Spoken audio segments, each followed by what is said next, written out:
Сәлеметсіңдер ме балалар? Әдебиеттік оқу пәнінен екінші сабақ менің ана тілім тақырыбын өтеміз. Балалар, бірінші тапсырмаға қарақ. Топтастыруды оқы, саған қай сөздер түсініксіз? Тіл, сөйлеу мүшесі, ана тілі, туған тіл, мемлекеттік тіл, қазақ тілі, ұлт тілі. Балалар, тіл дегеніміз сөйлеу үшін қажет, балалар? Біз тіліміз арқылы достарымызбен қарым-қатынас жасаймыз, адамдармен сөйлесеміз, әрбір ұлттың өз тілі болады.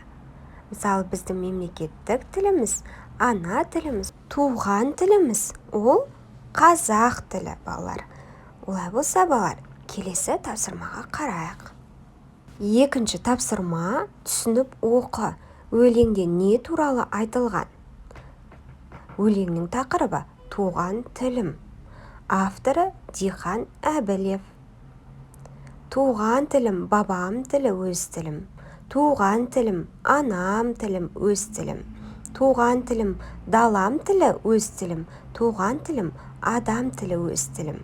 Көк аспанда қанат қағып ұшқанда, өз тілінде қиқулайды құстар да.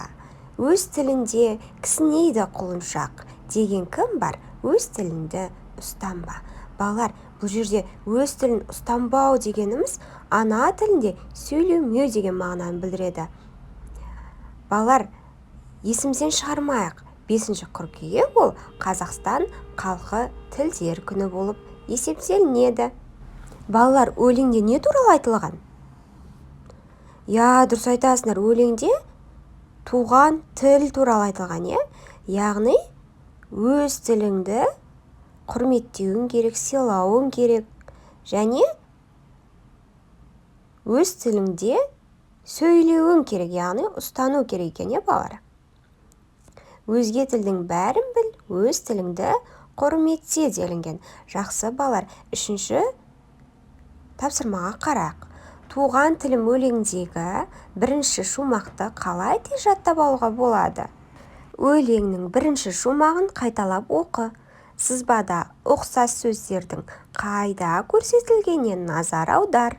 Сызба бойынша шумақтан неше сөз жаттау керек екенін анықта, шумақты жатқа айтып көр.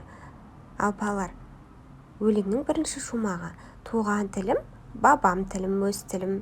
Туған тілім, анам тілім, өз тілім. Туған тілім, далам тілі, өз тілім. Туған тілім, адам тілі, өз тілім.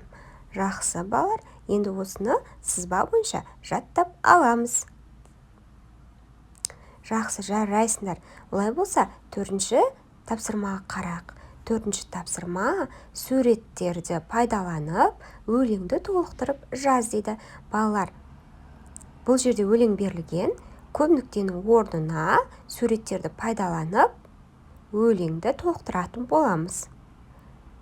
Өз тілінде сыбдырлайды жапырақ, келесі өз тілінде сыңғырлайды ақ. Көп нүктенің орнына сөз қоямыз. Бұлақ. Жақсы. Келесі өз тілінде күмбірлейді домбыра. Жақсы. Келесі өз тілінде маңырайды ақ лақ. Жақсы, жарайсыңдар, балалар. Енді, балалар, осы өлеңді дәптерімізге әдемі көркем етіп жазамыз. Жақсы, жарайсыңдар, балалар. Жазып болсақ, келесі тапсырмаға қараймыз. Балалар, сабақты қорытындылай келе, қазақ тілінің сен үшін қандай тіл екенін түсіндіріп өтіңдерші. Дұрыс айтасыңдар. Яғни, менің туған тілім ол қазақ тілі. Мен өз тілімде еркін сөйлеймін және қазақ тілін құрметтеймін. Қазақстанда тұратын әрбір азамат қазақ тілінде еркін сөйлегенін қалаймын. Жақсы, жарайсыңдар, балалар. Енді, балалар, менің туған тілім өлеңінің алғашқы шумағын үйде жаттап аламыз. Жақсы, жарайсыңдар. Осымен біздің сабағымыз аяқталды. Каналға жазылып, лайк басуды ұмытпаймыз. Сау болыңдар, балалар. Келесі сабақта кездескенше.